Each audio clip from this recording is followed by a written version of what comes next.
નમસ્તે શ્રોતા મિત્રો. ગુજરાત વિશ્વકોશ ટ્રસ્ટના ઉપક્રમે ચાલતા ડાયસ્પોરા લિટરેચર સ્ટડી સેન્ટરના સહયોગથી આપણે ભારતની બહાર વસતા જુદા જુદા ગુજરાતી સર્જકો અને કલાકારોને નિયમિત રીતે મળવાનો એક ઉપક્રમ યોજ્યો છે. વિશ્વભરમાં ફેલાયેલા ગુજરાતીઓ કળા અને સાહિત્યમાં પોતપોતાની રીતે કંઈક નોખું પ્રદાન કરતા રહ્યા છે. આ વિશ્વકોશ ટ્રસ્ટ અત્યાર સુધી બહારથી ચાલતા સામયિક કલા ગુર્જરીનું પણ હવે અહીંયાથી જ પ્રકાશન કરવાનું છે. આજે આપણે જેમને મળવાના છીએ એ ગુજરાતી ભાષાના જાણીતા નાટ્યકાર, નવલકથાકાર, ટૂંકી વાર્તાના લેખક અને છેલ્લા ઘણા સમયથી જુદા જુદા સામયિકો અને વર્તમાનપત્રોમાં કટાર લખતા શ્રી મધુરાઈ છે. મધુસૂદન ઠાકર, મધુરાઈ, ગગનવાલા એવા ઘણા બધા નામથી આપણે જેમને ઓળખીએ છીએ એમની સાથે આજે વાત કરીએ અને થોડી તોફાની, થોડી હસતી, થોડી રમતી એવી વાતોથી આપણે એમનો પરિચય મેળવવાનો પ્રયત્ન કરીએ. નમસ્તે મધુભાઈ, આપનું સ્વાગત છે અહીંયા આગળ. Thank you.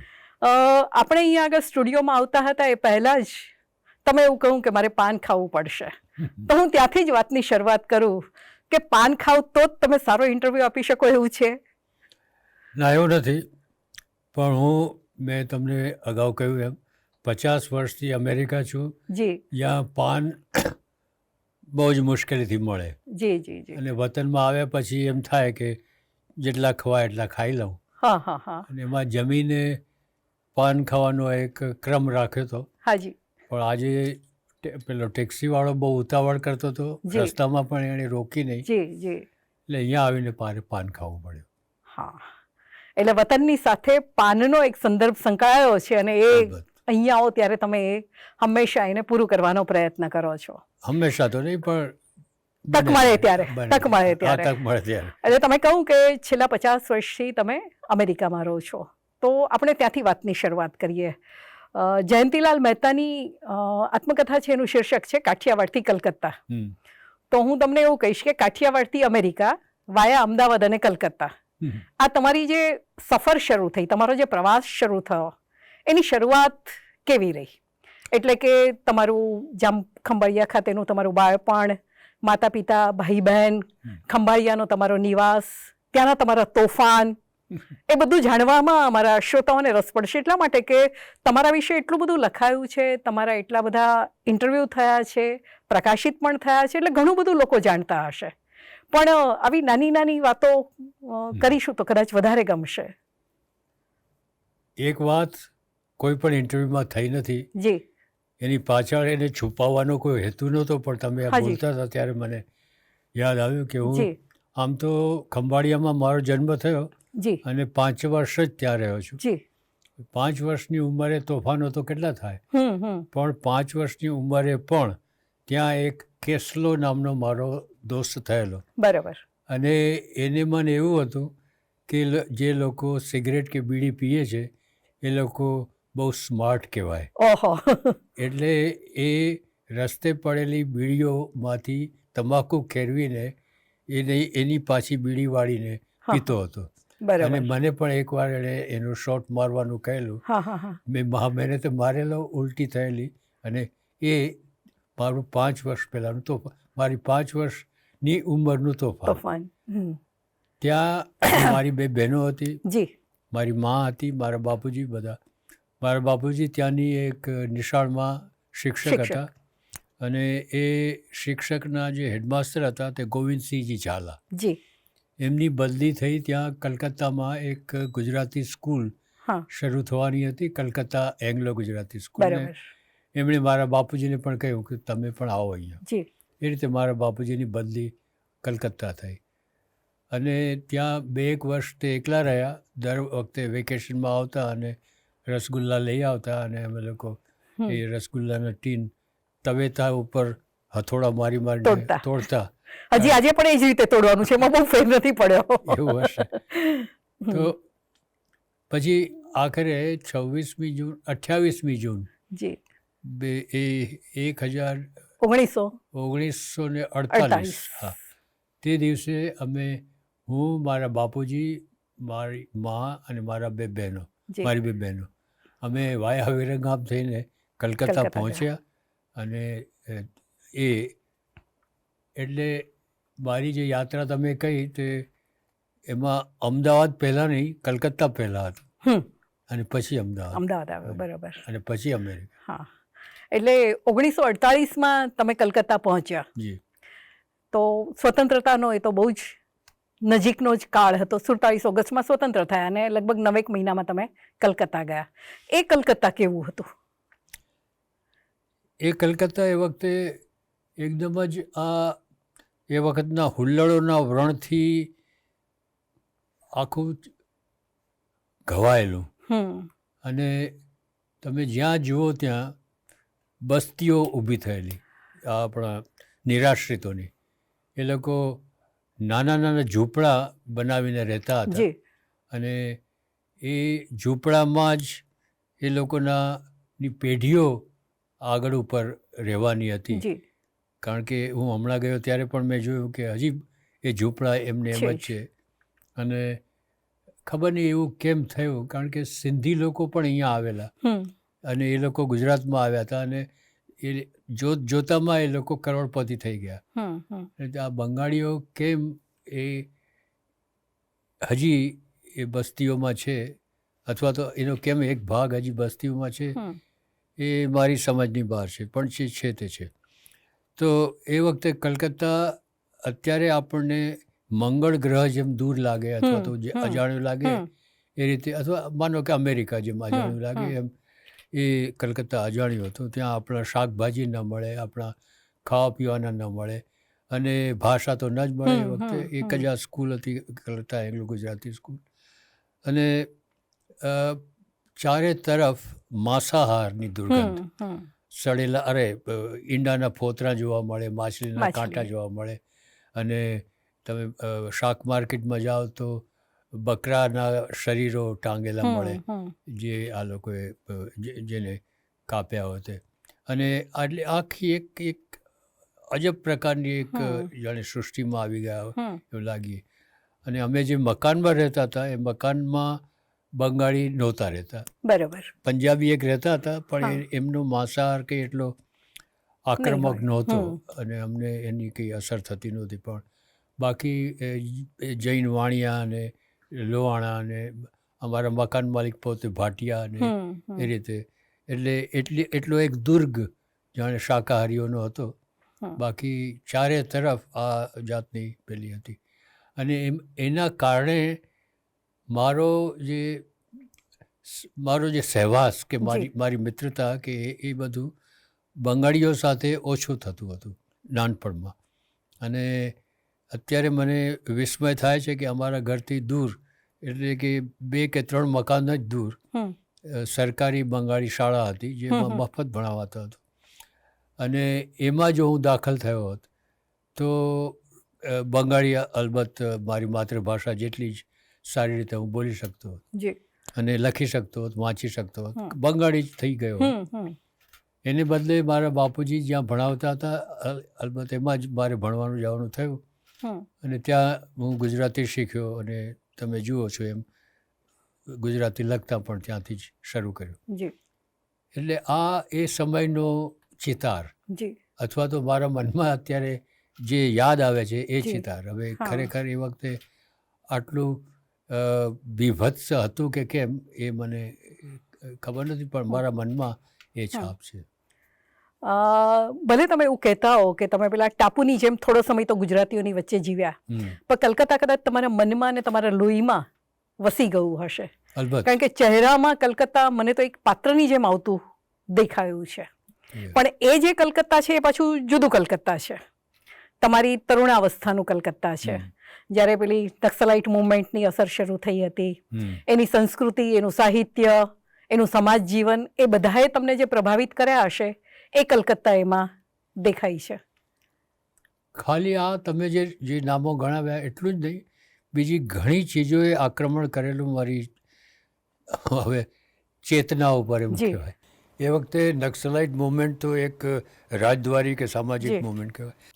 સાંસ્કૃતિક અને સાહિત્યિક આંદોલનો ઘણા થતા હતા. એ વખતે એક હિન્દીમાં નઈ કવિતા નઈ કહાની એ પ્રકારનું એ હિન્દીમાં એક નઈ કહાનિયા નામનું માસિક નીકળવાનું શરૂ થયેલું, જે મેં પૈસા બચાવીને એક અંક ફૂટપાથ ઉપરથી ખરીદેલો અને હું એનો ભગત થઈ ગયેલો. અને પછી લાઇબ્રેરીમાંથી દર વખતે વાંચતું, કોઈ વાર ધર્મયુગ પણ ખરીદતું એ રીતે.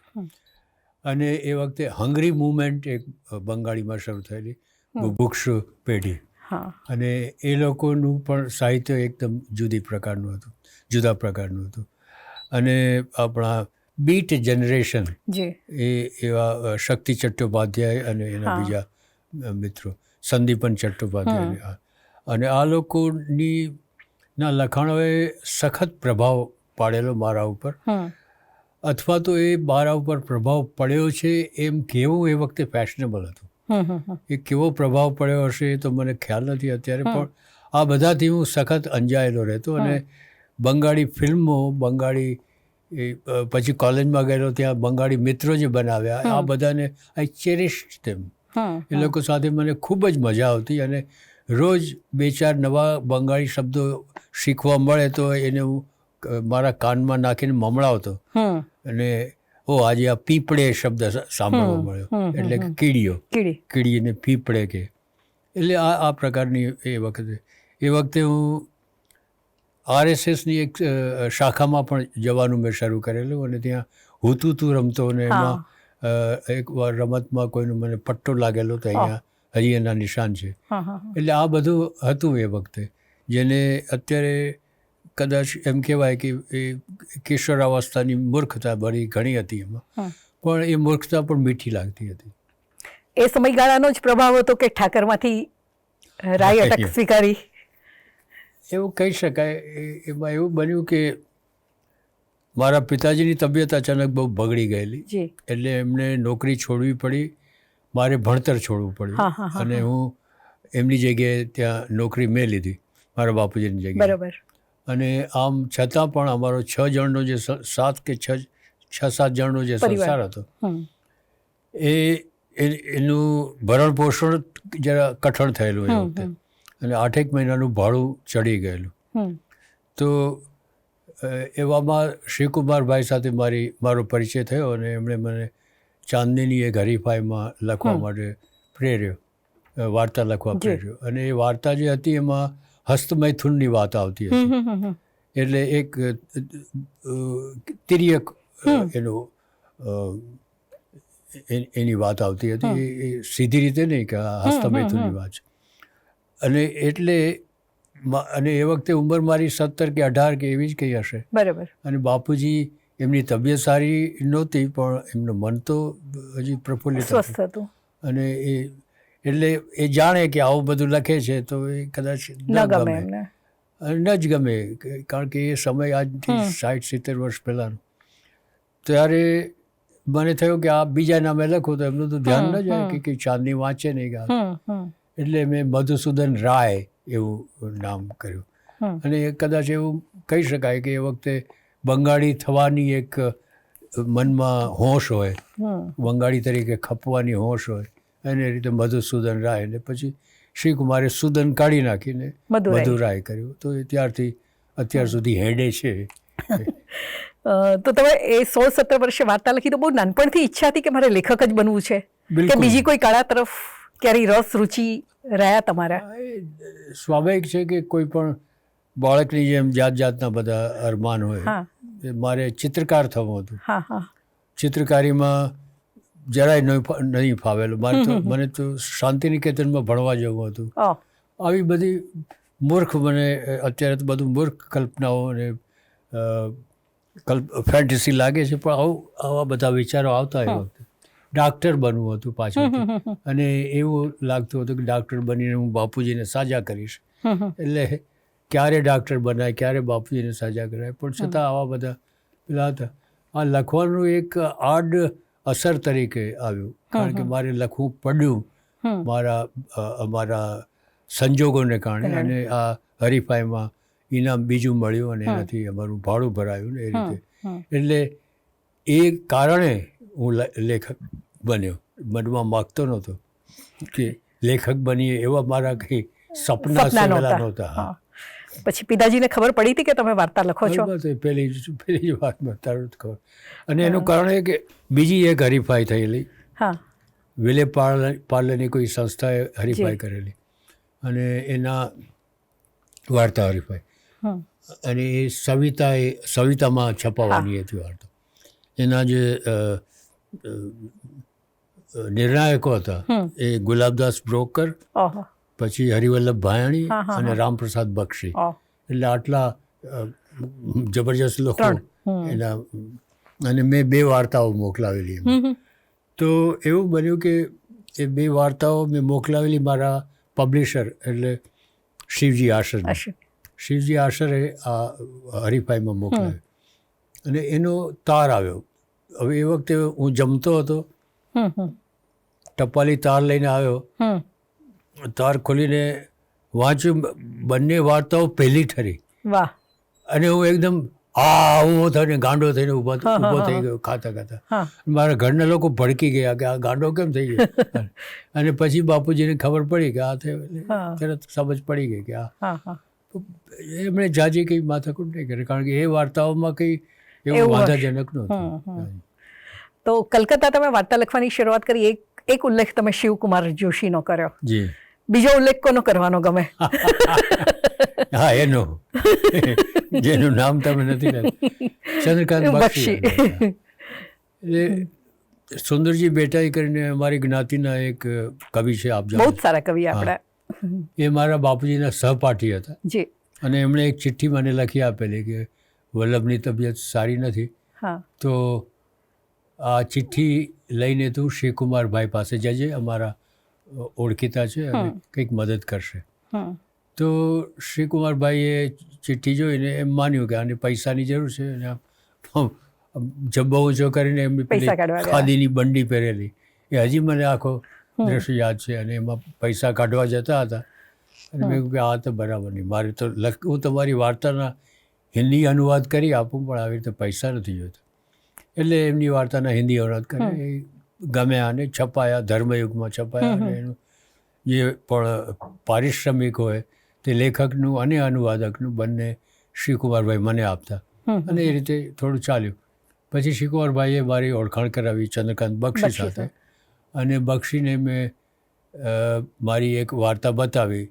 એની દુકાને ગયેલો, આ દુકાનનું કાઉન્ટર, પેલી બાજુ બક્ષી, આ બાજુ હું, અને હું એકદમ આમ આતુરતાથી રાહ જોતો હતો કે બક્ષી વાંચી રહ્યા છે વાર્તા, અને વાંચીને શું કહેશે. વાંચીને બક્ષીએ વાર્તા મારી સામે ફાડી નાખી, ટોપલીમાં ફેંકી દીધી. એટલે મેં દાંત કચકચાવીને કહ્યું ઓકે. પછી બીજી 6 વાર્તા એને એના લેટર બોક્સમાં નાખી આવે કે હવે આ ફાળો કરીને.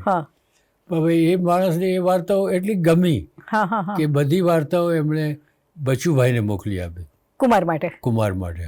અને બચુભાઈને એ વાર્તાઓ એટલી ન ગમી કે વળતી ટપાલે બધી પાછી મોકલાવી.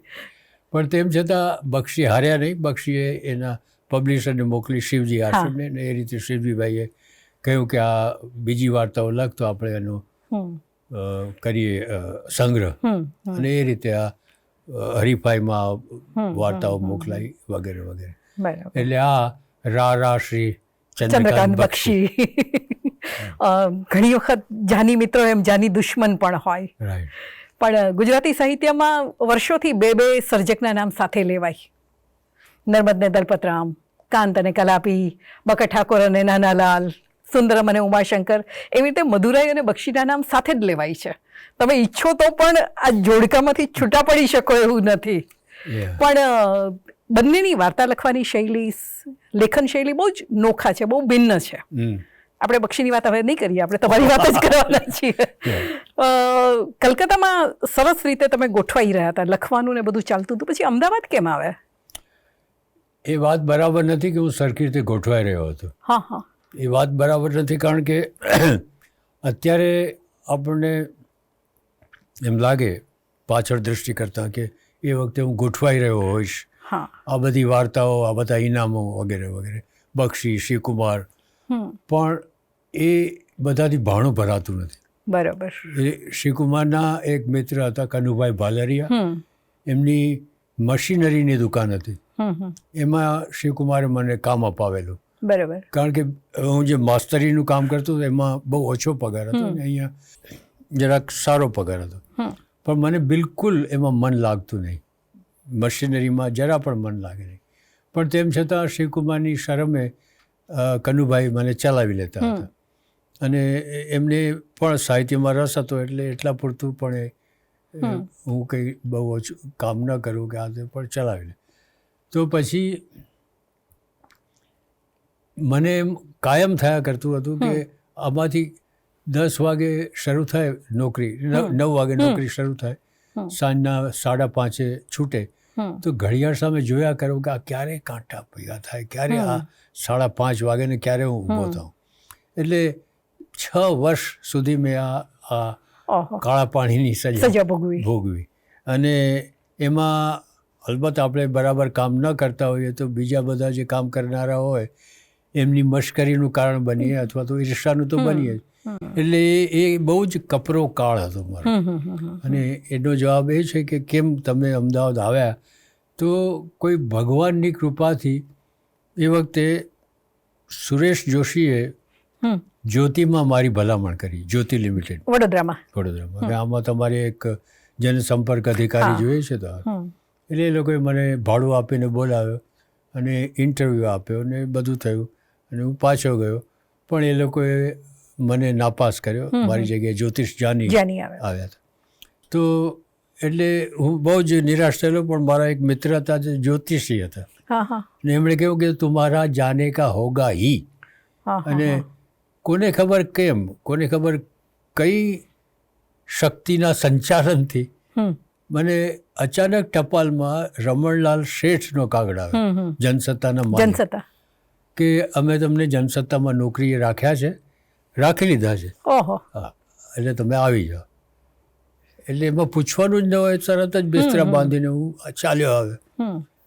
અહીંયા આવ્યો ત્યારે તો ખબર નહોતી કે ક્યાં ઉતરીશ કે શું ખાઈશ. એટલે સ્ટેશન ઉપર રોકાયેલો. અને આદિલ ને લાભશંકર ને બધા મને મળવા આવેલા ત્યાં સ્ટેશન ઉપરના વેઇટિંગ રૂમ. તો આદિલ કે તારી રહેવાની વ્યવસ્થા કરી દીધી કે આપણા જનસત્તાની સામે જે એક મસ્જિદ છે એમાં તારે સુવાનું, એની સામે એક ઘાઈજાની દુકાન છે એમાં તારે ગુસલ કરવાની, અને એની સામે એક પેલી લોજ છે ત્યાં ખાવાનું, અને જનસત્તામાં નોકરી કરવાની.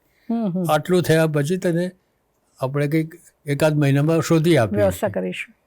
હવે આટલું તો મેં કહ્યું ભલે, કારણ કે કોઈ પેલા સ્ટેશન ઉપર તો 2 દિવસ 4 દિવસ રહેવા.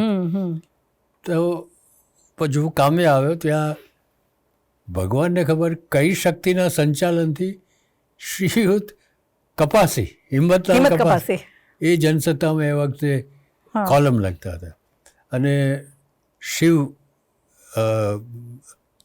પંડ્યા હું માનું છું, ચકોર, હા, એ પેલું કાર્ટૂનિસ્ટ, હા, એ ચાંદનીમાં કાર્ટૂન બનાવતા હતા. તો એની ઓફિસમાં મળવા ગયો તો ત્યાં બેઠેલા કપાસી ને કપાસી કે ક્યાં ઉતરવાનું. મેં કે આવી રીતે આદિલે વ્યવસ્થા કે આપણે ઘરે આવી જાઓ ને એમ કે ગુણ બોલતા. એટલે આ પહેલી મુલાકાતે ઓળખતો હતો બિલકુલ, હવે મસ્જિદમાં સુવા કરતા કોઈને ઘેર. અને એ રીતે એ કપાસી સાથેનો પણ એક નાતો જોડાયો એવો, આમ કે લગભગ રોજ સાંજના અમે લોકો સ્કૂટર ઉપર નીકળતા. અને એમને મારામાં એ રસ પડ્યો કે હું સાહિત્યની વાત બિલકુલ કરતો નહીં. અને એ જેટલા સાહિત્યવાળાઓ એમને ઓળખતા હતા એ બધા કે ખિસ્સામાંથી કવિતા કાઢીને વાંચે કે વાર્તા કાઢીને કે કોલમ વાંચે, અને હું બિલકુલ ન કરું. અને એ અકળાય કે આ ક્યારેક વાત કરશે સાહિત્યની, અને હું કરું નહીં. એટલે એની રાહ જોતા હતા કે આ ક્યારેક કરે. અમદાવાદ બિસ્તરો બાંધીને આવ્યા, થોડા ઘણા પૈસા લઈને આવ્યા હશો, પણ કાગળ કોઈ લઈને આવ્યા હતા કે નહીં? લખવાનું કશું બાકી હતું, અધૂરું હોય? હા, હું એની વાત કરવા જ જતો હતો. તો કપાસી બહુ રિસોર્સફુલ માણસ હતા. રોજ અમે જે સ્કૂટર ઉપર ફરવા જઈએ તો એમાં પછી એ પાન બહુ ખાય, અને એ વખતે હું સિગરેટ પીતો, એટલે હું સિગરેટ પીતો. તો પાનની દુકાને ઊભા રહે ને પછી ત્યાં એમનો એક મળ્યો વિદ્યાર્થી, ભૂતપૂર્વ વિદ્યાર્થી, વિનોદ ગાંધી કરીને. નવનીતલાલ એન્ડ કંપનીની જાહેર ખબરની કંપની હતી, એના એ માલિક. તો એ શું ચાલે છે એને પેલા આ છે કે સાહેબ ઘણું છે પણ કોપીરાઇટર એક નથી મળતો. એ કપાસીને તો સ્વપ્ને કલ્પના નહીં કે કોપીરાઇટર શું, અને હું કોપીરાઇટિંગનું કામ કલકત્તામાં કરતો હતો. જાહેરાતોનું ગુજરાતી કરવાનું કામ કરતા હતા. જાહેરાતો લખવાનું, ગુજરાતી કરવાનું, આ બધું. અને એ પણ એની બી કથા છે, પણ એ કોઈ નીકળે તો કહીશ. પણ એટલે આ મને આવીને કે હા, પહેલાં વિનોદભાઈને કહે કે આપણી પાસે એક ઝેરી માણસ છે. ઝેરી માણસ એટલે હું કે આવડો ઊભો છે ને સિગરેટ પીએ છે ને એ કોપીરાઇટર છે. એટલે એને ખબર નહીં કે કોપીરાઇટર એટલે શું. એટલે મને કે આપણે કોપીરાઇટનો ફટકો બરાબર ને. હા, ફટકો બરાબર. પછી એટલે એની એક બાજુથી જનસત્તામાં, બીજી બાજુથી નવનીતલાલ. તો જનસત્તામાંથી પાછું કહેણ આવ્યું કપાસેને ત્યાં રઘુવીર આવેલા અને કે સંદેશમાં મધુભાઈને નોકરી આપીએ છીએ. શું વાત છે. હા, એટલે આ બધું આપોઆપ કઈ રીતે થયું. તો પછી એ સંદેશમાં મને સ્ત્રીમાં મૂકેલો અને મને જરા ખિન્નતા થઈ કે ચાલો આ આપણે આવડા મોટા લેખક અને આવું કામ કરવાનું, આવું સ્ત્રીનું એમાં સવાલ જવાબ ના.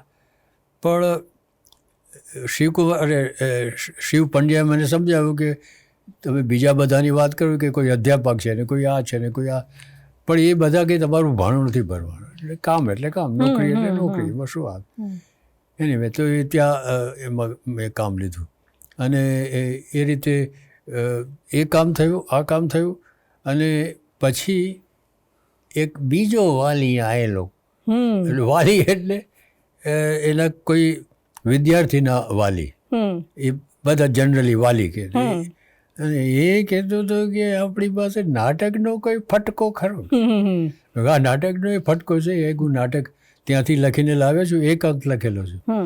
તો એ વાલીનું નામ કૈલાશ પંડ્યા. કૈલાશ પંડ્યા એટલે મંડળની સારાભાઈના જમણો હાથ એ વખતે, દર્પણ ને નટરાણી. અને એમાં પછી આ નાટક લખાયું અને ત્યાં આ કથા પૂરી થાય. એટલે કોઈ એક ફૂલનું નામ બોલો તો તમે ત્યારે લખ્યું તો મને હંમેશા એ કુતૂહલ થાય કે એ વખતે બંગાળીમાં બાદલ સરકાર એવમ ઇન્દ્રજીત કે પગલા ઘોડા લખતા હોય, મરાઠીમાં ઘાસીરામ કોતવાલને એ લખાતું હોય, વિજય તેંડુલકરને એ હોય. તમે એ બધા વાંચ્યા પણ હશે કારણ કે તમે હિન્દી પણ બહુ જ સારું વાંચતા હતા, બંગાળી તો વાંચતા જ હતા. તો પણ તમે કોઈ એક ફૂલનું નામ બોલો તો, અથવા પછી જે નાટક લખ્યા ને એમાં તમે એનાથી જરા પણ પ્રભાવિત નથી થયા, તમારું ગુજરાતીપણું જાળવીને તમે નોખા કહી શકાય એ પ્રકારના નાટક લખ્યા, એ કઈ રીતે શક્ય બન્યું? બેન, મેં તો જે આવડ્યું તે લખ્યું. એ કઈ રીતે શક્ય બન્યું એ તો વાંચનારા કહી શકે, અથવા તો વિવેચક કહી શકે, કે સમાજશાસ્ત્રી કહી શકે, કે ભાષાશાસ્ત્રી કહી શકે. કારણ કે મેં તમને કહ્યું એમ જે થયું તે થયું, એમાં મારી પોતાની ઈચ્છાથી મારી જિંદગીમાં મેં કંઈ કર્યું નથી. મારા ઉપર કરાવવામાં આવ્યું છે અને મેં કર્યું છે. એટલે એનો જવાબ શું આપું બેન? એટલે જે થયું તે થયું. એટલી એક હઠ હતી મારી કે મેં જે વાંચ્યું હોય એના જેવું ન લખું, મેં અગાઉ લખ્યું હોય એના જેવું ન લખું. અને એ રીતે જે લખાય એ કદાચ આપ સૌ સુગ્ન લોકોને ગમે તો એ સૌભાગ્ય, અને ન ગમે તો ઈશ્વર જ છે. ગુજરાતી રંગભૂમિ શરૂ થઈ ને એટલે આપણે જેને અત્યારે અર્વાચીન રંગભૂમિ કહીએ છીએ, ત્યારથી આપણે ત્યાં બીજી ભાષાના નાટક બહુ આવ્યા, રૂપાંતર બહુ આવ્યા, બીજી ભાષામાંથી લઈને લખાયેલા અનુસર્જન પણ બહુ આવ્યા. પણ મજાની એ વાત એ છે કે તમારા નાટક બીજી ભાષામાં ગયા. કોઈ એક ફૂલનું નામ બોલો તો હિન્દીમાં અને બીજી ભાષામાં પણ ભજવાયું. સંતુ રંગીલી ભલે તમે રૂપાંતર કર્યું હતું, પણ એ પણ પુલ દેશપાંડે મરાઠીમાં ફૂલાચી રાણી કરીને કર્યું. અને વધારે મજા તો મને આવી કે તમારી નવલકથા કિમ્બલ રેવન્સવુડ એનું તમે ગુજરાતી, હિન્દી, અંગ્રેજી ત્રણેય નાટ્ય રૂપાંતર કર્યું. નવશીલ મહેતા પાછું એનું ગુજરાતી અને અંગ્રેજી બંને નાટ્ય રૂપાંતર કરે. આ ઘટના કદાચ ગુજરાતી સાહિત્યના ઇતિહાસમાં નોખી હશે કે એક જ નવલકથાના 2 વખત નાટ્ય રૂપાંતર થાય, પાછા બંને ભજવાઈ પણ ખરા અને સરસ રીતે ભજવાય. અથવા ગુજરાતી નાટક બીજી ભાષામાં જાય, બહુ ઓછું એવું બન્યું છે. તો એનું કારણ તમારી રંગભૂમિની સૂઝ કે તમારી ભાષા? દ્વારકાધીશ ભગવાન કરા. મેં કહ્યું કે કશું મેં મારી પોતાની ઈચ્છાથી કર્યું નથી કે ચાલો આજે આમ કરીએ. એ કરાવ્યું છે મારી પાસે સંજોગોએ અને મિત્રોએ. કારણ કે એક જ વસ્તુ મેં મારી પોતાની ઈચ્છાથી કરી છે. અમદાવાદ મૃણાલિનીબેન સાથે કામ શરૂ કર્યું અને પછી એમણે સૂચવ્યું ને સ્કોલરશિપ લઈને અમેરિકા ભણવા માટે ગયા. બરાબર. તો ત્યાં જે નાટક વિશે તમે ભણ્યા એ પછી ભારતમાં પાછા આવ્યા પછી જે નાટક લખ્યા એમાં તમને કામ લાગ્યું? અને ત્યાં જે ભણ્યા એ શું ભણ્યા? માત્ર થિયરી ભણ્યા કે? કહું તમને બંને. હવે એ વસ્તુ ધ્યાનમાં લેવાની તમારે કે મારા 3 નાટક એ દરમિયાન લખાઈ ચૂકેલા, એટલે ત્યાંનું જે હું ભણીને આવ્યો એની કોઈ અસર મારા 3 નાટક ઉપર ન હોય. કારણ કે જે જોયું જ નથી એની તો અસર, વાંચ્યું હોય એની અસર કદાચ ગણી શકીએ. પણ અને 3 રૂપાંતર, 4 રૂપાંતર, જે ચાંદસ બહુ ઓછા લોકો બોલતા હોય, એ 4 રૂપાંતર ઉપર અલબત્ત કઈ અસર થઈ હશે ત્યાંનું જે ભણતર હતું એની. ત્યાં જે ભણતર હતું તે એકદમ જ પેલા નાક પકડીને કાન પકડી આમ કરીને ડૂબકી મારીએ, પાણીમાં ડૂબકી મારીએ એ રીતે નાટકમાં ડૂબકી મારેલી. કારણ કે ત્યાં એવી પ્રકારની વ્યવસ્થા હતી કે તમારે 8 કલાક સુવાના માંડ મળે, તમારે કામ કામ કામ, વાંચવાનું, લખવાનું અને કામ એટલે રીતસર હથોડા મારવાના, સેટ રંગવાના, બત્તી કરવાની, આ બધા જ સ્ટેજ ક્રાફ્ટના જે અંગો છે એ બધા શીખવા મળેલા. એમાં કશામાં પારંગત થયા એવું ન કહેવાય, પણ નાટક લેખનથી માંડીને નાટકના બધા જ અંગો, એના કોસ્ચ્યુમ ને એને પેલા ગળાની માળા કોઈની પહેરવાની તો માળા બનાવવાની ના હતી, આ બધું ફેન્સી કામ પણ કરવાનું આવે, સીવવાનું આવે, એટલે કપડાને રંગ કરવાનું આવે, બધું જમીન ઉપર ટાઇલ ચેતરવાનું આવે, આવું બધું આવે. એટલે કહેવાનો અર્થ એવો કે સાંગો પાંગ એમાં નાટકમાં જબડેલા. અને એમાં અમે 6 વિદ્યાર્થી હતા, એશિયાથી આવેલા 6 વિદ્યાર્થી, અને 6 વચ્ચે અમારે સારો સંપ હતો અને સારી રીતે આ બધું ગોઠવાયેલું. અને એમાં ઇમ્પ્રોવાઇઝેશનની એક વિદ્યા મને સાંભળી, જેના વિશે આપણે પછી વાત કરીએ. તો એટલે ત્યાં જોયેલા નાટકોની અસર મારા જે મૌલિક નાટકો છે એના ઉપર તો નહોતી જ, રૂપાંતરો ઉપર કદાચ હોઈ શકે. અહીંયાના જે નાટકો મેં અગાઉ જોયેલા, જેમ કે એવમ ઇન્દ્રજીત કે બાદ આપણા ઇન્દ્રજીતની અસર કદાચ એની 1-2 એની જે ભજવણીની શૈલી હતી એની 1-2 કે સીન ઉપર એની અસર છે એવું હું માનું છું. બરાબર. પણ એને ભજવનારા એ સમજતા નથી અને બીજી રીતે ભજવે છે. હમણાં જ કોઈ પણ એક ફૂલનું નામ બોલો તો મરાઠીમાં પણ ભજવાયું, અને એ મેં જોયું અને મેં ચીંધી બતાવ્યું કે આમાં મારું કહેવાનું આમ હતું, મારે, અને તમે અર્થઘટન કરી રહ્યા છો. હા, એટલે એવું થયું છે. પણ એટલે અસર તો ત્યાંની નહોતી, કારણ કે મેં જોયા જ નહોતા. આખંડ સાબરમતી તમે પછી શરૂ કર્યું કે અમેરિકા ગયા પહેલા શરૂ કરેલું? મેં અમેરિકા 2 વાર ગયો છું. હા, એટલે પહેલી વાર ભણીને આવ્યો, પછી આખંડ સાબરમતી શરૂ કર્યું. કેમ કે તમે જે ઇમ્પ્રોવાઇઝેશનની વાત કરી એટલે આખંડ સાબરમતીના એકાંકીઓમાં એ બહુ એ ઇમ્પ્રોવાઇઝેશન જ નાટકો બધા હતા આખંડમાં. અને એ 1 વર્ષ આખંડ ચલાવીને હું પાછો ત્યાં ભણવા ગયો, કારણ કે મને ખૂબ જ એની સારી અસર પડેલી ત્યાંના ભણતરની. અને મને એમ થયેલું કે એકદમ જ આમ જાણે બ્લેક એન્ડ વ્હાઇટમાંથી ટેકનિકલર લાઈફ થઈ હોય એવું લાગતું હતું. મેં કહ્યું એ રીતે સાંગો પાંગ નાટકમાં જબોળાઈ ગયા હોઈએ તો કેવી મજા આવે. અને એ મજા કરવા હું ગયો ત્યાં. અને એક સ્કોલરશિપ મળે તો એમાં ક્રિએટિવ રાઇટિંગ એનું મેં કર્યું અને એ થયું પણ ખરું. એટલે આકંઠની જે રચના થઈ કે સ્થાપના થઈ તે ત્યાંથી પહેલીવાર આવ્યા પછી ઇમ્પ્રોવાઇઝેશનના ટૂલ વડે નાટકો લખાવાનું શરૂ, જેમાં નાટક ભજવાય પહેલાં અને એની ભાષા સાંભળીને લખાય, નાટક લેખક લખે અને પછી એમાંથી નાટક ઉપજાવે, એવી એક પેલી. અને બીજી ઘણી બધી રમતો અને શરતો, કેવું દાખલા તરીકે એક લીટીથી વધારે લાંબો સંવાદ નહીં લખવાનો, એક સંવાદમાં વાર્તા આગળ વધવી જોઈએ. કુદરતની કંઈ વાત નહીં લખવાની કે ઓહા કેવી સુંદર સંધ્યા, એ બધું, કારણ કે એમાં બિલકુલ કોઈને રસ નથી, રસ છે વાર્તામાં. અને એ રીતે, એટલે તમારી પોતાની વાત નહીં લખવાની, આવી બધી. અને પછી તમે એકવાર હથોટી આવી જાય પછી જે તમારે એમાં નૃત્ય કરવું હોય તો કરો, પણ લખતી વખતે એટલે શરૂઆત વખતે આટલું ધ્યાન રાખો કે આટલી ચીજો ન કરો તો આગળ વધે તમારી વાત. અને એ રીતે થયું. પણ આકંઠ સાબરમતીને કારણે ગુજરાતીને બહુ સારા એકાંકીઓ મળ્યા. એક કોડ હતી એ, એટલે પેલી લોહારની કોડ હોય, વર્કશોપ હોય, એવું હતું. એમાંથી ઘડાઈને પાક્કા એકાંકીઓ ગુજરાતીમાં બહાર નીકળ્યા, એ આપણે સ્વીકારવું જ પડે. એટલે એ હેતુ તો એ જ હતું. હા, લાભશંકરના કે ચીનુ મોદીના કે જે બધા એકાંકી એ પછી જ બહાર નીકળ્યા છે, કેમ કે વૃક્ષ ને એ બધું કદાચ ત્યાંથી જ સર્જાયું. એ લોકો સંભાળતા હતા પેલા એબ્સર્ડ નાટકો, એમાંથી બહાર નીકળ્યા. એટલે એ કોઈને ખબર નહોતી કે એબ્સર્ડ એટલે શું. એબ્સર્ડ એટલે ગમે તે લખી નાખવું, એબ્સર્ડ. એનીવે, એટલે એમાંથી બહાર ભજવાય, લોકોને ગમે એવા નાટક. કારણ કે એબ્સર્ડ લખે એટલે કોઈને એને ભજવામાં એમાં કોઈને રસ ન પડે. એનીવે, એટલે એ જ એનો હેતુ એ જ હતો કે આપણે ત્યાં સારા કવિઓ છે, વાર્તાકારો છે, નવલકથાકારો છે, પણ નાટક લખાતા નથી એનું, અથવા તો ભજવાતા નથી, લખાય છે તે.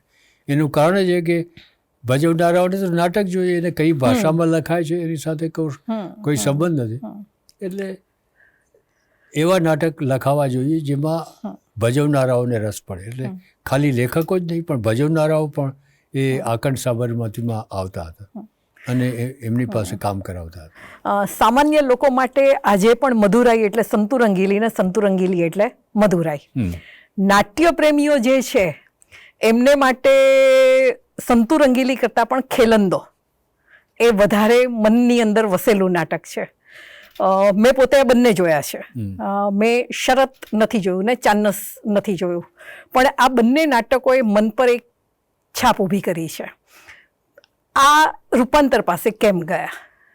તમે સરસ મૌલિક નાટકો લખતા હતા અને રૂપાંતર પાસે કેમ ગયા?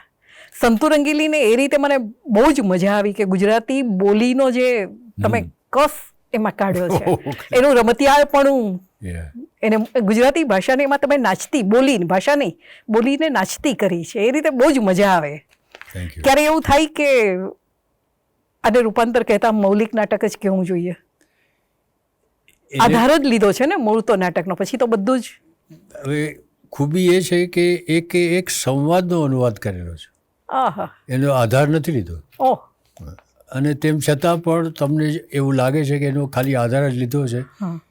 એ મને ગમે છે સાંભળવું, પણ બર્નાર્ડ શો જો ગુજરાતી હોત અને એમને આ નાટક લખવું હોત તો શું લખે? એ રીતે આ લખાયું છે. અને શા માટે એ સવાલો જો આવે છે કે એ વખતે મારા 3 નાટકો ભજવાયેલા, કોઈ પણ એક ફૂલનું નામ બોલો તો કુમારની અગાશી અને આપણે ક્લબમાં મળ્યા હતા.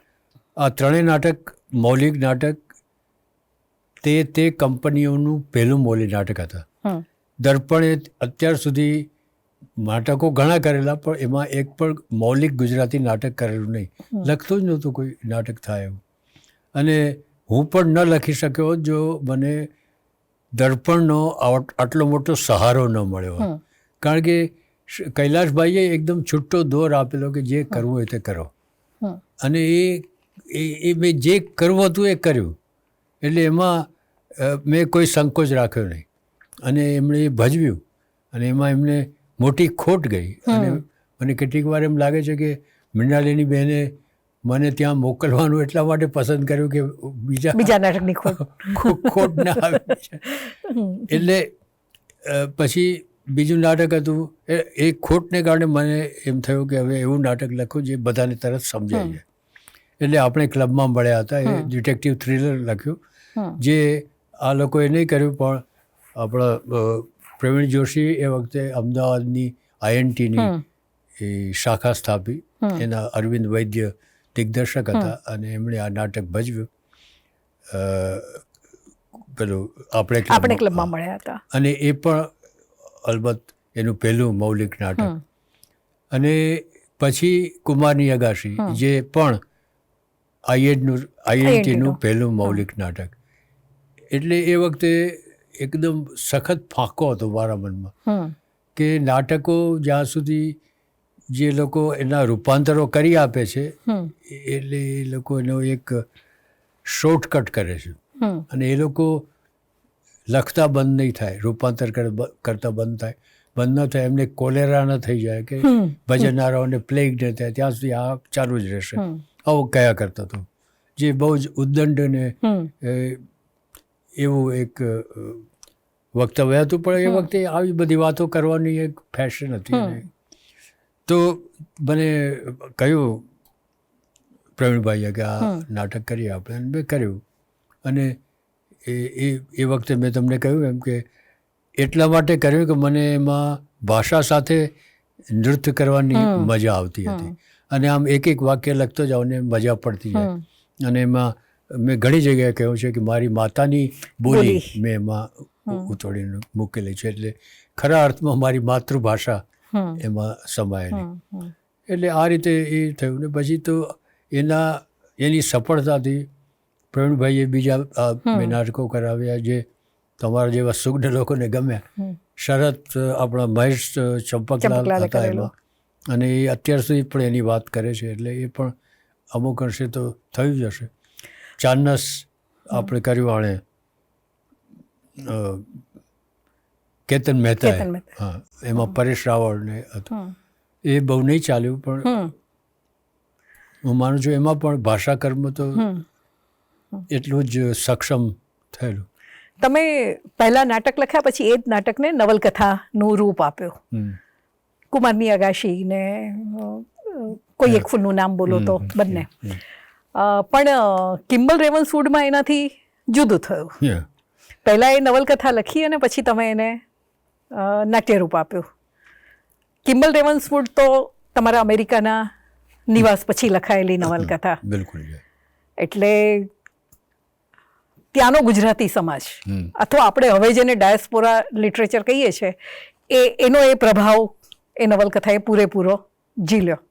પણ એમાંય તમે જે 12 રાશિની 12 કન્યાઓ લઈ આવ્યા અને ત્યાં ભાષા સાથે જે કામ લીધું, એટલે મને ઘણીવાર મધુભાઈ કુતૂહલ થાય છે કે આ નવલકથાઓમાં, નાટકમાં અફલાતુન ગદ્ય આપનારા મધુરાય પછી પેલું સામયિકમાં હપ્તાવાર નવલકથા લખે છે ને ત્યાં એ ગદ્ય ક્યાં ખોવાઈ ગયું? હું નથી માનતો કે તમે મારી હપ્તાવાર નવલકથા કોઈ વાંચી હોય. કિમ્બલ રેવન્સવુડ હપ્તાવાર આવતી હતી એ મને ખબર છે, મેં તો એ પુસ્તક રૂપે વાંચેલી, મેં હપ્તાવાર નહોતી વાંચી. હા, એટલે પણ જે સામયિકમાં નવલકથા આવતી હતી, હા, અભિયાનમાં એક હતી, રાઈટ, મુખ સુખ. એમાં હું કંઈક બીજું કરવા ધારતો હતો. અને પણ એ કથાની રીતે હું માનું છું કે એ રીતે એનું કાઠું સચવાયેલું, પણ ભાષાથી કદાચ ભાષા કદાચ નહીં આવેલી. પણ દરેક વખતે એક જ વસ્તુને આપણે અંકિત કરીએ એવું ન પણ બને. દાખલા તરીકે આ કિમ્બલ રેવન્સવુડમાં બિલકુલ મનોવૈજ્ઞાનિક માથાકૂટ નથી, અને સુરા અને શત્રુજીતમાં એના સિવાય બીજું કશું નથી. અને આપણે આ કોઈ પણ એક ફૂલનું નામ બોલો તો આમાં વળી એટલી બધી જાતની કંઈ, એટલે દરેકમાં કંઈક જુદું કરવાની એક નેમ હોય છે. એ જ વસ્તુ જે હું તમને કહેતો હતો, એ જ વસ્તુ મેં મારી અક્કલ હોશિયારીથી મેં પોતાની જાતે એ કરી છે, કરવા ધારીને કરી છે. એ આ જ કે દરેક વખતે લખતી વખતે અગાઉ લખ્યું એના એવું નહીં કરતાં લખવું. જુદું લખવું. હા, એટલે કલ્પતરુ એ રીતે જ લખાય. બધું તમે એમાં આગળ લખો કે કમ્પ્યુટર પર લખાયેલી પહેલી ગુજરાતી નવલકથા. એ તો પેલા છાપવાવાળાએ વધારે લખી ના, નાખ્યું. એટલે પણ હવે મને પ્રશ્ન મારા મનમાં જાગી રહ્યો છે કે એઆઈ આર્ટિફિશિયલ ઇન્ટેલિજન્સ આવી રહ્યું છે. તમે ખાલી થીમ આપો છો ને તમને નવલકથા લખીને આપે છે. તો હવે જે 25 વર્ષ પછીનું ગુજરાતી સાહિત્ય અથવા કોઈ પણ ભાષાનું સાહિત્ય આને કારણે ક્યાં પહોંચ્યું હશે? એ તો ભવિષ્યવેતાનો ટોપો પહેરીએ તો જ ખબર પડે. કારણ કે આ વાત એટલી બધી જટિલ છે કે ઇલાન મસ્ક કે ઝુકરબર્ગ કે આ કે બધા જ. આ લોકો પણ એ કલ્પી શકતા નથી. એટલે આ વસ્તુ એટલી બધી અજાણી છે, અકલ્પ્ય છે કે એના વિશે કંઈ પણ અટકળ કરીએ તો ખોટા પડવાની વકી છે. એટલે ચિરાગમાંથી બહાર નીકળી ગયેલો જીન છે એને કામ નહીં સોંપીએ તો એ કદાચ આપણી ભાષાને ને આપણને ભરખી જશે. એ બીક રહેવું છે. તમે શરૂઆત ટૂંકી વાર્તાથી કરી લેખનની, પછી ટૂંકી વાર્તાઓ પ્રમાણમાં ઓછી લખી. એ પછી મેં લખવાનું જ ઓછું કર્યું છે. હા, શરૂઆતની જે શરૂઆતના બે ત્રણ વાર્તા સંગ્રહો પછી વાર્તાઓ લખવાનું તો બધું જ ઓછું થઈ ગયું. કારણ કે હું ગયો અમેરિકાને, ત્યાં જીવતા રહેવાની જે છટપટાહટ, એટલે અહીંયાથી જે દેણા કરીને ગયેલો એ દેણા ભરવા માટે અહીંયા તો નોકરી કરીને ભરાય એવું હતું જ નહીં, અને 7 જણાનો સંસાર ચલાવો. એટલે એ ત્યાંથી જ પૈસા કમાઈને અહીંયા એના દેણા ભરાય એ કરીને બને એટલું હજી જરાક કમાઈ લઉં ને એમ કરતાં કરતાં 50 વર્ષ થઈ ગયા છે, પણ હજી પાછા આવવાનું બન્યું નથી. અને હવે કદાચ બને, કારણ કે હવે તો હું રિટાયર જ થઈ ગયો, એટલે અહીંયાથી પણ એ જ રીતે જીવી શકાય જેવું ત્યાં જીવું છું. એટલે હવે પાછા આવવાનું બને, પણ એ વખતે મેં કહ્યું એમ ભાગ્યે જ લખાતું હતું. વચ્ચે તો 6-7 વર્ષ એવા આવ્યા જ્યારે કશું કંઈ નહીં લખાયેલું, અને એક પછી વાર્તા લખાઈ હવા કરીને. એ એક જરા એવો સંતોષ થયો કે ઘણા વખતે કંઈ જમણ મળ્યું હોય જમવા, અને એટલે જે આપણું પોતાનું ભોજન મળ્યું હોય એવું થયું. એટલે કેમ એની ખબર નથી. સંજોગો, મેં આપને 2-3 વાર કહ્યું એમ, દરેક વખતે સંજોગો જ વધારે જવાબદાર છે. તમે શરૂઆતમાં ઉલ્લેખ કરેલો કે આરામમાં, સવિતામાં વાર્તા સ્પર્ધા વાર્તા લખાતી. હવે એવા કે વાર્તાના સામયિક નહોતા નીકળતા, એટલે તમે એક સામયિક શરૂ કર્યો, મમતા. આ મમતામાં જે વાર્તાઓ આવે છે એ વાર્તાઓ તમને એવું લાગે છે કે તમે જ્યારે આરામ અને સવિતામાં વાર્તાઓ લખતા હતા અથવા અન્યની વાર્તા વાંચતા હતા, એ ગજાની, એ કક્ષાની વાર્તાઓ આપણને મળી રહી છે? એ વાત સ્વીકારવી પડે મારે કે મમતાએ ઘણા બધા નવા વાર્તાકારોને એક સ્ટેજ આપ્યું, એક પ્લેટફોર્મ આપ્યું, પણ એ ગજુ ના, બિલકુલ નહીં. અને એ વસ્તુથી હું બહુ નાસીપાસ છું કે હજી એ ગજાની વાર્તાઓ લખાતી થઈ નથી.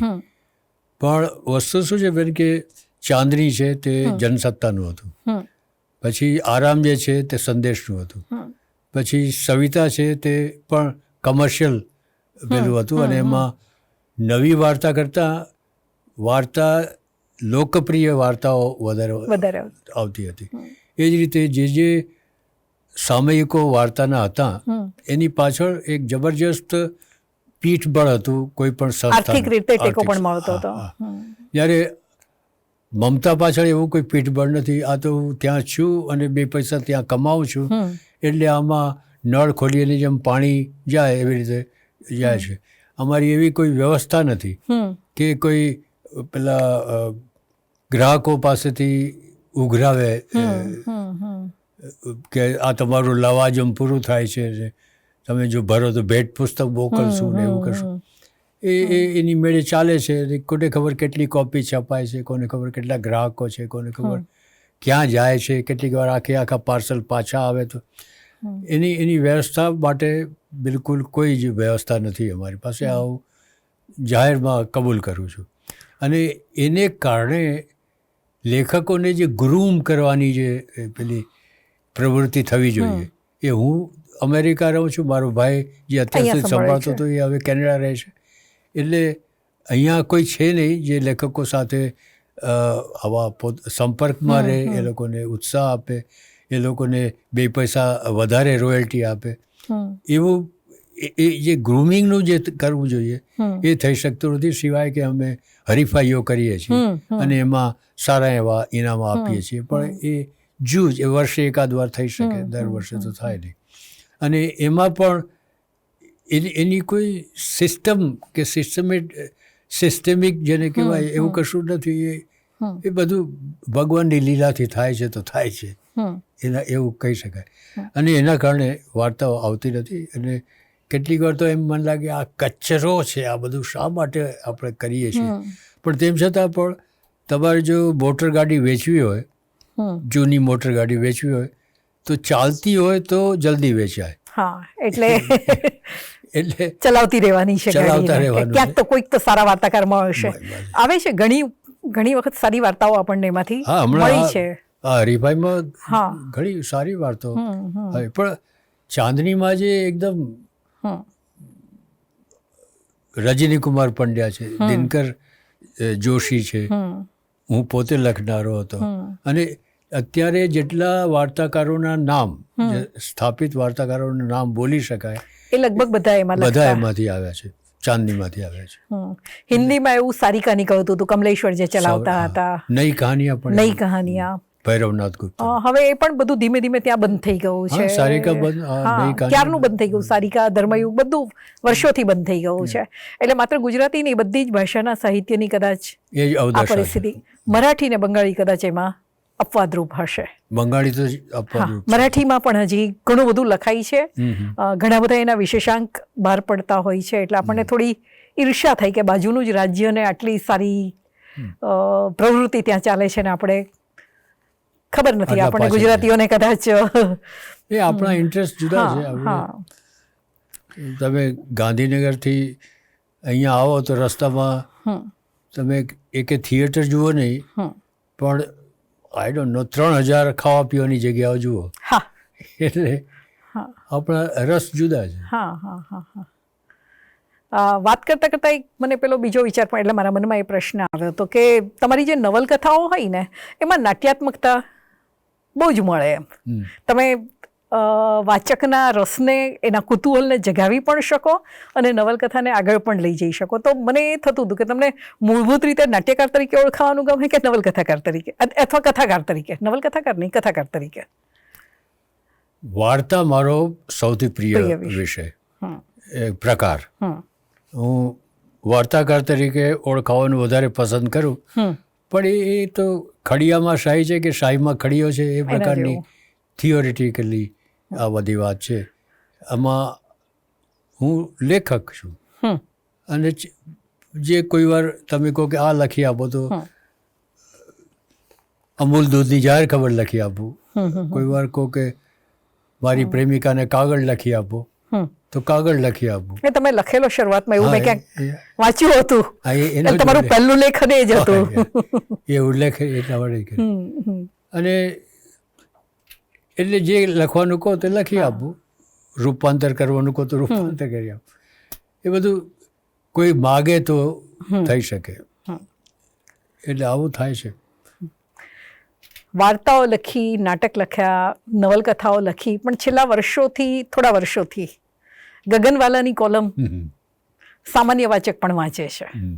અને ઘણીવાર એવું લાગે કે એમાં તમે બહુ ખુલીને ખીલો છો એમ. વાહ. ઘણી બધી હળવાશથી પણ ગંભીર વાતો પણ કરી દેતા હો છો. આજની જ કોલમ હું વાંચતી હતી તો તમે અમેરિકન રંગભૂમિ વિશે એટલી બધી વાત એમાં લખી છે. તો તમે ત્યાં રહીને ત્યાંના નાટક જુઓ છો ને અહીંયા આવો ત્યારે કદાચ એકાદ નાટક ગુજરાતી નહીં તો બીજી ભાષાનું ને જોતા હશો. તો તમને બે રંગભૂમિ વચ્ચે શું ભેદ લાગે છે? કક્ષા ભેદ, સ્ક્રિપ્ટનો ભેદ, રજૂઆતનો ભેદ, અભિનયનો? All of the above. તમે જે કહ્યા એ બધા જ ભેદ એમાં છે. અને એનું કારણ આ જ છે કે આપણને કલામાં એટલો રસ નથી. અને એટલે આપણા નાટકોમાં એટલો દમ નથી આવતો કે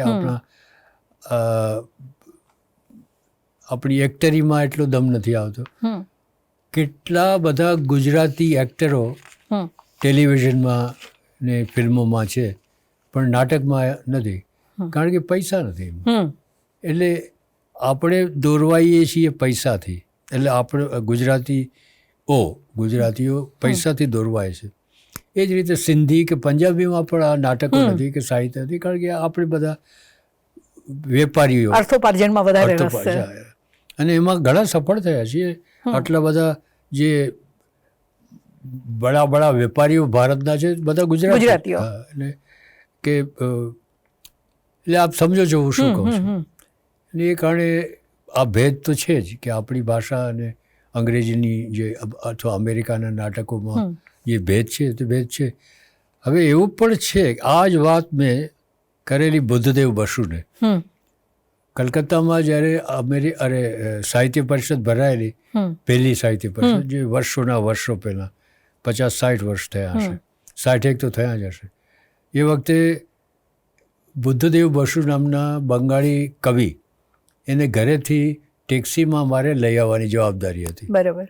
અને હું રસ્તામાં અમે વાત કરતા હતા ને હાથે. તો બુદ્ધદેવ કે એવું નથી કે ઇંગ્લિશ સ્પીકિંગ પીપલને ટ્રેડિંગમાં રસ નથી. East India company trading company જ હતી, પણ એ લોકોને આમાં પણ રસ છે. એટલે એવું બને કે બંગાળીઓનો જે કલાનો રસ અને ગુજરાતીઓનો જે વેપારનો રસ, આ બંને જો કોઈ એક પ્રજામાં આવે તો કેટલું સારું બને. એટલે આવી બધી વાતો થયેલી. એટલે એ વખતે મને ખ્યાલ આવ્યો કે હું જે આ બબડ્યા કરું કે આપણને આમ ને પેલા લોકોને આમ, પણ પેલા લોકોની પાસે બંને છે. આપણી પાસે બંને હોઈ શકે જો આપણે, સાચી વાત છે, આપણે એવું કરવા ધારીએ તો. પણ જે છે તે છે. હવે થોડાક જુદા પ્રકારના પ્રશ્નો. 4 દાયકાથી વિદેશવાસ કરો છો, તો ત્યાંની પરિસ્થિતિ સાથે તમારે સંઘર્ષ કરવાનો વારો આવ્યો હશે. તમે કહું કે ગયા ત્યારે ઘણું બધું દેવું હતું, એ ચૂકવવાનું હતું, એટલે આર્થિક સંઘર્ષ ચાલ્યો હશે. અહીંયાથી જે વારસો લઈને ગયા હતા, ભાષાનો, સંસ્કૃતિનો, એનો સંઘર્ષ પણ ત્યાં ચાલ્યો હશે. તો ક્યારેય એવું નહીં થયું કે બધું છોડીને પાછો આવી જાઉં અહીંયા?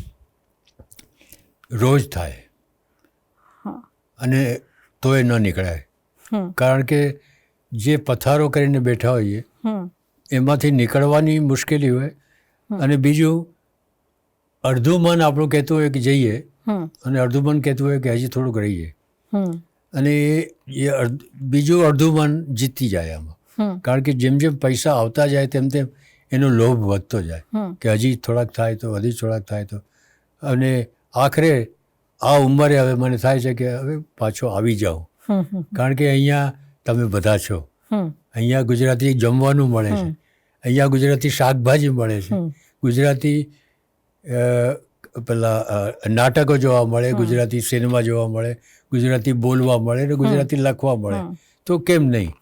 અને હું જ્યારે ઘરડો થાઉં અને અક્ષમ બનું ત્યારે કદાચ સેવા કરનારાઓ પણ મળે, જે સહેલાઈથી અમેરિકામાં નથી મળતા. ત્યાં તો કામ કરનારા પણ મુશ્કેલીથી મળે છે. હવે અહીંયા પણ કદાચ એવું થતું જાય છે, પણ અત્યાર સુધી એવું નથી થયું. એટલે કદાચ જીવનકાળ દરમિયાનમાં મને એવી સેવાઓ મળે એ આશાએ હું કદાચ થોડા મહિનાઓમાં અહીંયા અડધું રહેવાનું શરૂ કરું, એવો એક સંભવ છે અત્યારે. જેને સ્મશાન વૈરાગ્ય પણ કહી શકાય, કે ત્યાં ગયા પછી એમ લાગે કે આટલી સરસ ખુલ્લી હવા, આટલી સરસ દરિયાનો પવન ને એવા બધા વિચારો પણ આવે. ક્યારે એવી કોઈ ક્ષણ આવી હશે ને કે જ્યારે એમ થાય કે ગુજરાતીમાં ખડખડાટ બોલું, થોડી ગાળો બોલું, કોઈકની સાથે આ કરું, પણ આજુબાજુ કોઈ ગુજરાતી સાંભળવા વાળું જ ન હોય? ગુજરાતી નહીં, હું જ્યાં રહું છું ત્યાં 5-5 દિવસ સુધી કોઈની સાથે વાત કરવાનું ન બને, સિવાય કે ફોન ઉપર. એટલે કારણ કે હું જે જગ્યાએ રહું છું એ પેલા વાનપ્રસ્થાશ્રમની વસ્તી હોય છે, 55 વર્ષથી ઉપરના લોકો ત્યાં રહે. અને એ બીજી બધી સગવડો મળે, પણ એનાથી નાની ઉંમરના લોકોને પ્રવેશ નથી. એટલે એમાં એ લોકો પોતાના ઘરમાં પડ્યા ઘૂંટણના દુખાવાની કે એવી ચિંતામાં હોય, અને આપણે કંઈ એવા એ લોકો પાસે જઈને એના દુખડા સાંભળવાનો કોઈ સમય ન હોય, ને એ લોકો પાસે આપણા દુખડાનો એવો કોઈ સમય ન હોય. કોઈ વાર રસ્તામાં મળી જાય તો કેમ છો તો આ તે. એટલે એવું બનતું હોય છે કે ગુજરાતી તો નહીં પણ અંગ્રેજી પણ બોલવાનું ઓછું બને છે. પણ કેટલીક વાર એ ગમે છે, કારણ કે કેટલીક વાર એવું પણ લાગે છે કે એ જે પરાયો છે એ કેટલીક વાર વધારે ગમે છે. અને આ કેટલીક વાર ગુજરાતીઓની આ જે વૃત્તિઓ કેટલીક છે જેનો આપણને કંટાળો પણ આવે, એવું પણ બનતું હોય. એટલે એ બન્યું છે કે વિદેશમાં વસતા ગુજરાતીઓ છે ને એ લોકો ત્યાં પોતાના જૂથની બહાર નથી નીકળ્યા. 5 ગામનું જૂથ ને 17 ગામનું જૂથ ને આ જ્ઞાતિનું જૂથ ને તે જ્ઞાતિનું જૂથ ને, અને હું નથી માનતી એ લોકો વિદેશમાં વસીને ત્યાંની કળા કે સંસ્કૃતિ કે એના સંપર્કમાં આવવાનો એમણે પ્રયત્ન પણ કર્યો હોય. એટલે એ તો બરોબર છે કે ત્યાં એ લોકો એમના ટોળાની બહાર નથી નીકળ્યા, એટલે એમની સાથે કદાચ આ પ્રકારનો સંવાદ કરવાનું પણ સંભવિત નહીં હોય. બહુ ઓછા લોકો હશે ત્યાં છે, લખનારાઓ છે અને મંડળો છે ને એવું બધું છે ખરું, પણ એ જે થઈ શકે એની સરખામણીમાં બહુ પાંખું છે. થોડાક ટૂંકા પ્રશ્નો હવે, કારણ કે આપણે હવે સમેટવાનું છે. એટલે ધારો કે આવતીકાલે બધી ભાષાઓ અદૃશ્ય થઈ જવાની હોય, તો તમે કઈ એક ભાષા, તમને એવી સત્તા આપવામાં આવે કે કોઈ પણ એક ભાષાને બચાવી શકાય, તો તમે કઈ ભાષા સાચવવાનું પસંદ કરશો? હું એમ માનું છું કે બધી ભાષા એક જ ભાષા છે. એટલે જે ભાષા બચતી હોય એ ભાષા બચે. મને અંગત તમે જો આવી સત્તા આપો, અને આ વાત તો એબ્સર્ડ જ છે કે એવી સત્તા કોઈ પાસે હોય, તો ભારતીય તરીકે મને એમ થાય કે કદાચ સંસ્કૃત બચાવવાનું મને ગમે. પણ આ બધા તો ટોળ ટપ્પા છે, એમાં વજૂદ કેટલું એ તો ભગવાન જાણે. જીવનના 8 દાયકા પછી હવે તમને એવું થાય કે હજી મારે આ કરવું હતું, આ કરવું હતું, આ કરવું હતું, આ ન થઈ શક્યું, અથવા આ ન કર્યું હોત તો વધારે સારું હતું, નહીં કરી શકવાનો અને કરવાનો, એ બંને વસવસાઓ. હા, એટલે એ સવાલને તમે વિભાજિત કરીને બોલો. એટલે કહેવા પહેલું એ કે આ કરવું હતું, આ કરવું હતું, આ કરવું હતું, મારી આટલી ઈચ્છાઓ હજી બાકી રહી ગઈ છે. ઘણી બધી ઈચ્છાઓ હજી સુધી મને મારા જીવનના કોઈ પહેલુંમાં સફળતા મળી નથી, લખવા સિવાય. એક લેખક એવું કે સફળતા નથી મળી લખવા સિવાય. અને એમાં પણ એવી સફળતા નથી મળી જે બીજા લેખકોને મળી છે, અને એનો મને રંજ નથી, એની ઈર્ષા પણ નથી. પણ એ સફળતા મળી શકી હોત જો મારા અમુક સંજોગો જુદા હોત તો. એટલે મારે હજી ઘણું ફરવું છે, આખી દુનિયા મારે જોવી છે. હું ઘણું ફર્યો પણ છું, ઘણા દેશો જોયા છે, 25 દેશોમાં હું ફરી ચૂક્યો છું. અને હજી મારે સેન્ટ્રલ અમેરિકા, સાઉથ અમેરિકા અને પેલા આફ્રિકા, ઓસ્ટ્રેલિયા, આ બધા દેશો જોવા છે. અને ઉત્તર યુરોપમાં ફર્યો નથી, પૂર્વ યુરોપ ફર્યો નથી. આ બધા દેશો જોવા છે. અને એ દેશોમાં મારે પ્રકૃતિ નથી જોવી, મારે જોવા છે ગામ, મારે જોવી છે વસ્તીઓ, લોકો ક્યાં જાય છે, ક્યાં ખાય છે, ક્યાં સંતતિ જણે છે, અને કેવા બજારો છે, શું શું ખરીદે છે, શું વેચે છે, કઈ રીતે વેચે છે, કઈ રીતે વાટાઘાટ કરે છે. આ બધું જોવાનું મને અત્યંત કુતૂહલ છે. અને આપણા મનમાં અથવા તો એક સામાન્ય એવી માન્યતા છે કે પેલા ઇસ્લામિક દેશો બહુ જ પેલા ધર્માંધ, અને હું જેટલા દેશોમાં ફર્યો છું એવું બિલકુલ લાગતું નથી, એવું બિલકુલ નથી.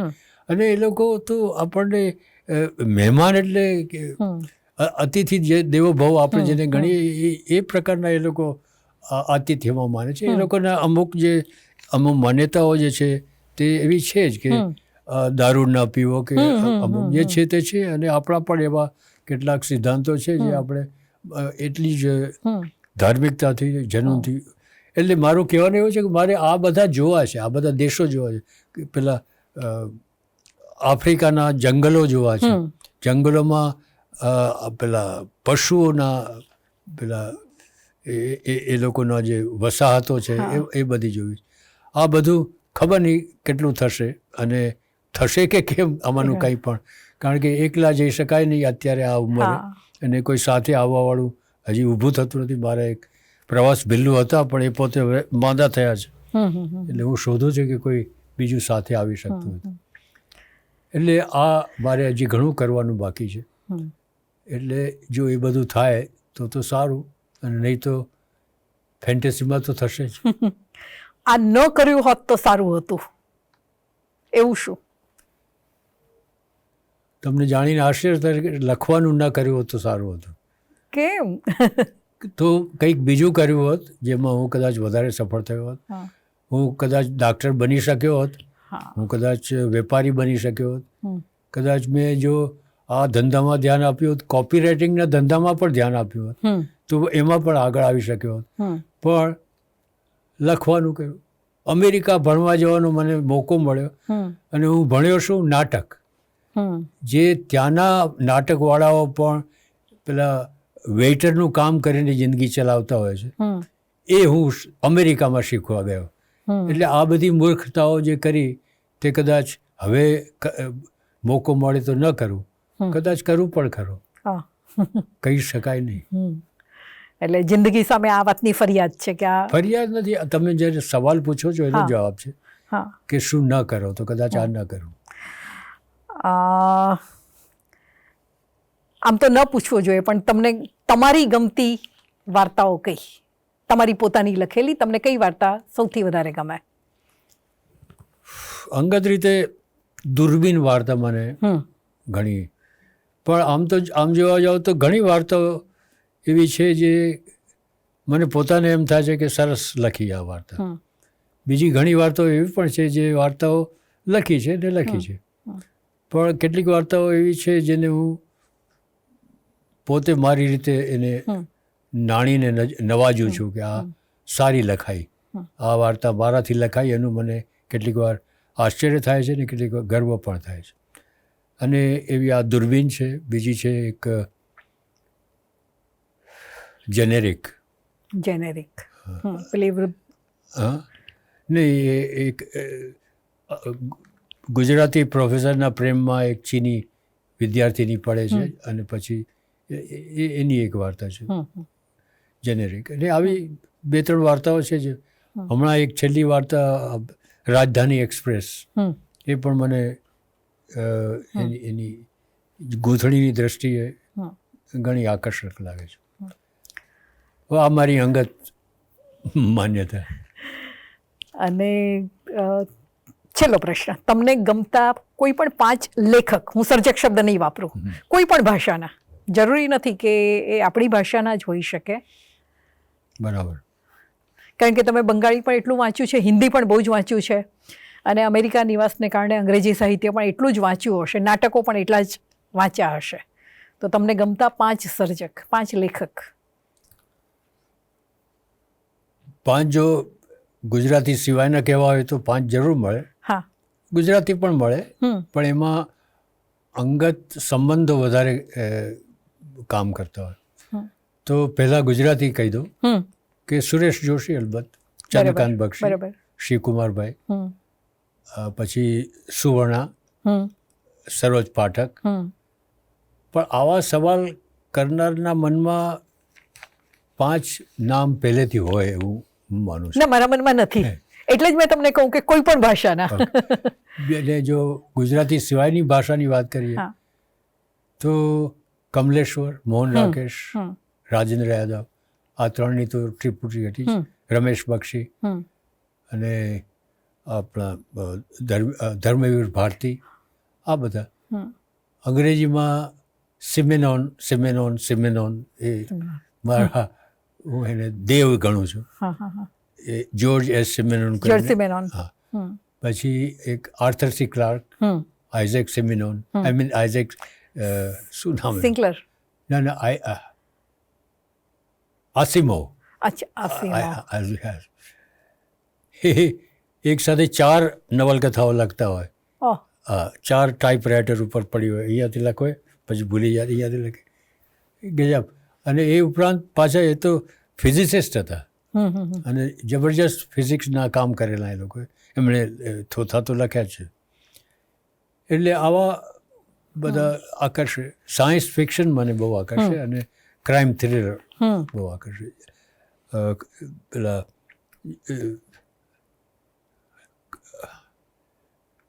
કેવા ક્લાર્ક, લકાર, જોન લકાર નામના ધ સ્પાય હુ કેમ ઇન ફ્રોમ ધ કોલ્ડ અને એ બધી નવલકથાઓ. એટલે આ પ્રકારના લોકો મને વધારે આકર્ષે છે. એને એ શ્રેષ્ઠ છે કહેવા ન જ કહી શકાય, કારણ કે બીજા અનેક હશે બીજા જે મારા પરિચયમાં નથી, પણ મેં જે વાંચ્યા છે એમાં આ બધા ઘણા મને આકર્ષે છે. તો શ્રોતા મિત્રો, મધુભાઈની હવે આપણે રજા લઈએ. જરાક નોખી રીતે એમની સાથે વાત કરવાનો પ્રયત્ન કર્યો. મને આશા છે કે તમને લોકોને પણ વાત કરવાનું ગમ્યું હશે. નમસ્તે. Thank you.